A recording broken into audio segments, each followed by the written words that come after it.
This isn't perfect, but you know, I got that same problem. It's 98 degrees out here. It was 101 yesterday. My dash is just too hot. The phone just heats up. So we're on the air conditioner here, and we turn it down a little bit so we won't have all that noise. I've got the background noise from the road, of course, because we're driving.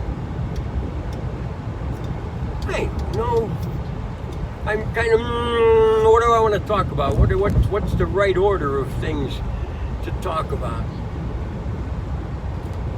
Here, let's say that for at least the next couple, let's just focus on you. Not the world, not anything else, just you, okay? So it doesn't matter whether you're a man or a woman, because from a mystical sense, there's not much difference between us, especially when you figure we've all been forever and more than likely have worn so many different forms that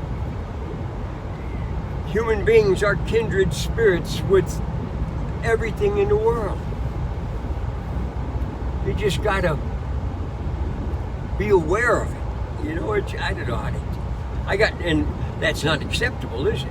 If I'm the master teacher supposed to help you know, I can't say I don't know. So I need to pull from my repertoire of things that I know to hopefully give you some answers that you can live with.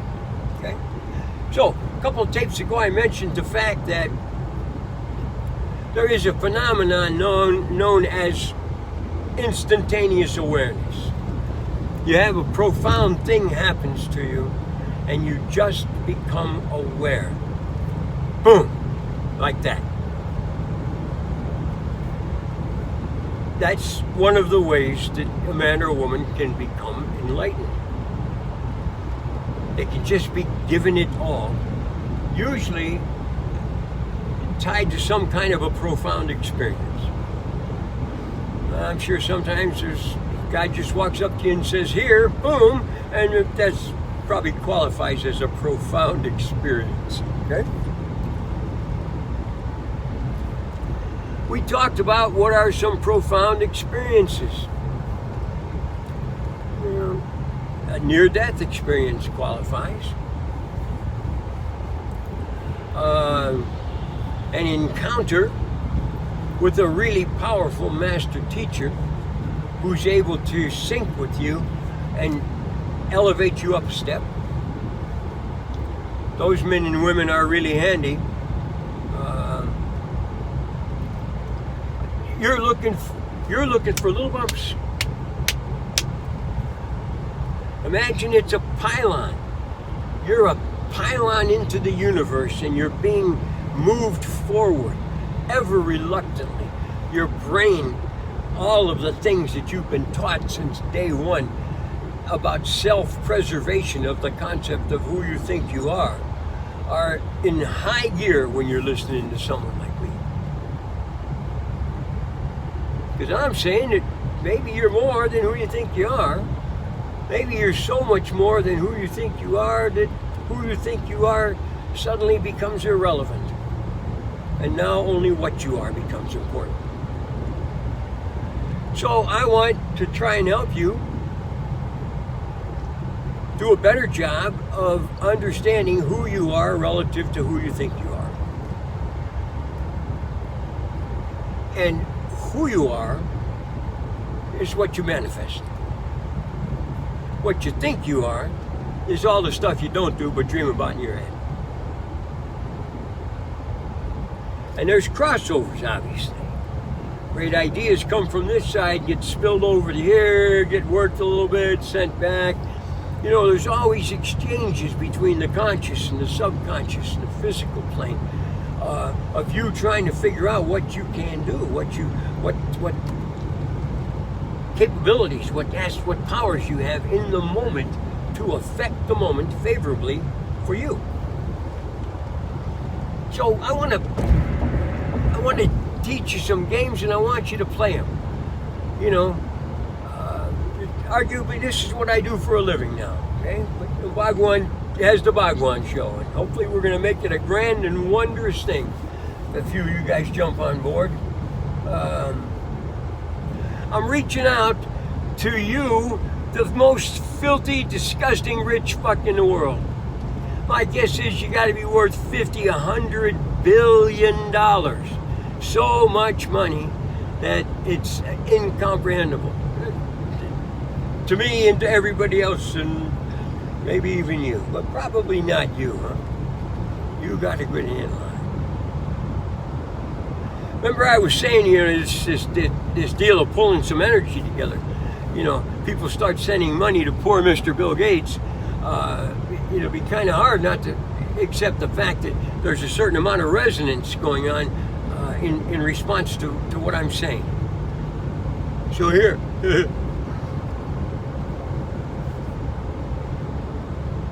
in that group of you that is so rich that none of us can comprehend, there's one of you who's just looking for something good to do, because you haven't had anything good to do in so long. God, once you get past a certain point, you don't have anything to do anymore. What the hell are you going to do? Make more money?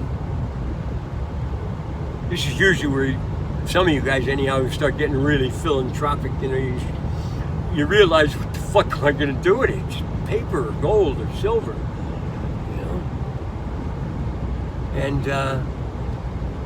And that's true. It's also nice to have, though, isn't it?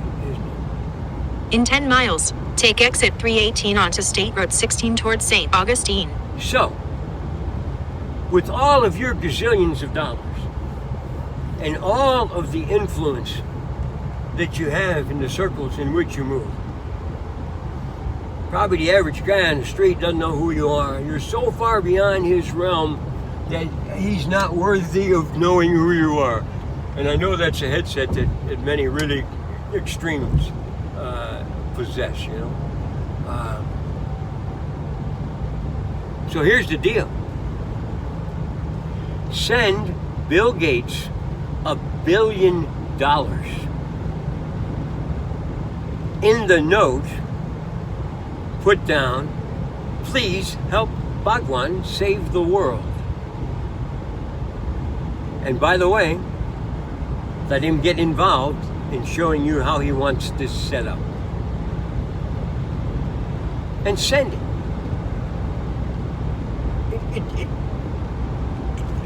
It's so little to you. But oh my goodness, it would shake up the system, wouldn't it? One is, they'd have to consider, well, maybe he believes that this guy's, that BHAGWAN's really the guy. Or maybe he's just a stroke looking for a good time, and I promise you, you come to my rescue in that fashion, and I'll involve you as far up to your ears as you want to get involved in what I would like to do. And I'll share it all with you from beginning to end. But most importantly, I'll welcome you to a dance worth doing. The happiness and joy that's going to be associated with this is going to be incalculable. It would be nice if one of those of you out there who's in a position to appreciably affect my journey. I mean, is that $1 million? You want to send me $1 million? Same effect as far as I'm concerned, but not the impact, obviously. It would make Bill Gates crazy. He'd be forced to, oh God, no, don't tell me we got a guy out here that's actually going to do this and create another job for Bill Gates, not like he doesn't have enough jobs, huh? One of you super rich guys may just have a hard-on for Bill Gates. Do it for laughs. I don't care how you do it, just do it. Let me get this show on the road. I should be doing this all the time. Should be people around all the time, so we can cultivate the energy that's available to us all, one person at a time, circuitously winding around. what's available to you to fast track. You know, I'm always saying, don't be a pussy.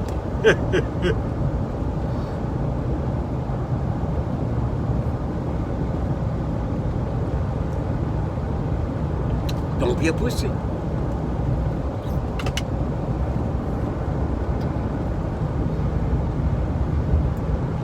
There is arguably a right way and a wrong way to do things. But when you're out where we're going to be playing, it only matters that you do it. Everything else will find a way to work itself out. So what are you saying, Bhagwan? What the hell are you suggesting?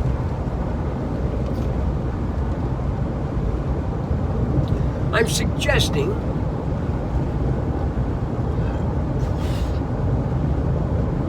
this is assuming, yeah, that doesn't matter whether you've had it or not. I was going to say this is assuming you have no drug experience at all in your life. Even if you have some drug experience, it could have been a negative experience in a wrong circumstance when you were in the wrong headset, all of that nonsense that might negatively affect it. There are some people that have horrendous trips, just fucks them up for years and years and years. But the vast majority of everybody else comes out pretty fine, but more aware. Each time you do it, depending on how you do it, and as a kind of parenthetical, with whom you do it, because all these journeys are personal journeys, but bringing other people into them changes their affect. For example, if a bunch of kids who are old enough to, I don't know, I mean, teenagers, I suppose it does because they're doing it, but your physical body's got to be where it can deal with the stresses you might put yourself through. These drugs make you aware of things that unfortunately I don't know any other way to get you to. And that more often than not, even a near-death experience won't create the kind of experiences that you might have under the influences of a hallucinogen. Oh no! Not a hallucinogen, Bhagwan! Oh my God, my God, my God. I'm sure there's thousands of them. I have very little experience. But I have had opportunities to ingest what are called sacred mushrooms. I believe the active ingredient is psilocybin. It's a little bit of a rough entry because you have to ingest. In 2 miles, take exit 318 onto State Road 16 towards St. Augustine. It's kind of hard on the stomach. Not terrible. Oh, thank you. Guy just let me in so I could get off at this next exit here. But once it kicks in, all of that, I'm going to assume will leave. I'm not conscious of it. I haven't done them for a long time. It's not like you need to do these things every 2 weeks or every day. And I'm sure, the guys who are up to their ass in drugs, they're banging it. They're banging it. It's a journey that they're on. I have no input into it.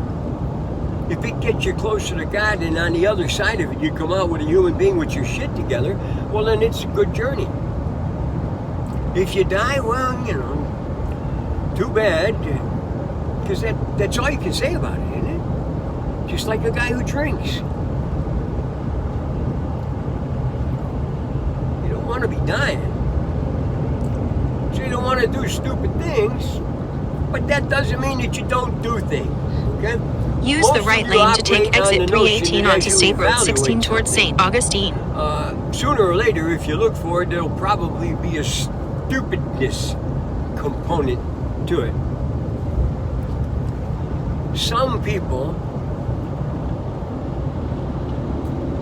Maybe you've lived their whole life without ever doing a stupid thing. Take the exit, then turn right onto State Road 16 east toward Technical College. Good for you, but At the life light, use was the right boring. lane to turn onto State Road 16 east toward Technical It's College. the stupid things that you do, not the insane things. A fine line, you know. Be a little bit risque. Get done what you got to do. Take some risks physically. Turn right. But don't do stuff that's got a 97.84% probability of killing you immediately. You know, that has no sense to it at all. The reason a person of sound mind might want to consider something like this is because he or she has heard people like me, who at least in some part must have sound mind, because you're still listening. And I know I affect people positively, so, you know, some things are given. But what I'm saying to you is that some In 5.2 miles, awarenesses turn left onto North Ponce de Leon Boulevard. that I would just wish that you had become available to you almost immediately when you go under the influence of those substances. Most guys will tell you it's not a bad idea to have someone to guide you. You know, I don't want you freaking out, because once in a while someone freaks out. I believe niacin, I'm not 100% sure about that, but with a very little bit of checking, there's a drug, and I think it's niacin, that if you're having a trip on mushrooms that you're not pleased with, you take this and it takes the trip away. I choose not to have that, if and when I would go on that, do that again, because I'm there to take the trip. I'm there to find out what the universe has to teach me in a high, intense, really concise, filled with clarity moment in time that would take me months or years to do any other way. You know, this is fast track stuff. That's why I say don't be a pussy. All fast track stuff requires you not to be a pussy. If you're afraid all the time, I want you to start taking chances. Talk it over with, you know, most of you are fortunate to have at least a couple of friends, people who you maybe spend time with. Talk this kind of stuff over with them. If you're a person who's frightened, explain to them that you're frightened and ask them what they might be able to think of that you guys could do together that would let you flex your frightened muscle. You know, go on a roller coaster or something that would challenge your normal sense of staying within a certain degree of being always protected. Number one, you can't always be protected.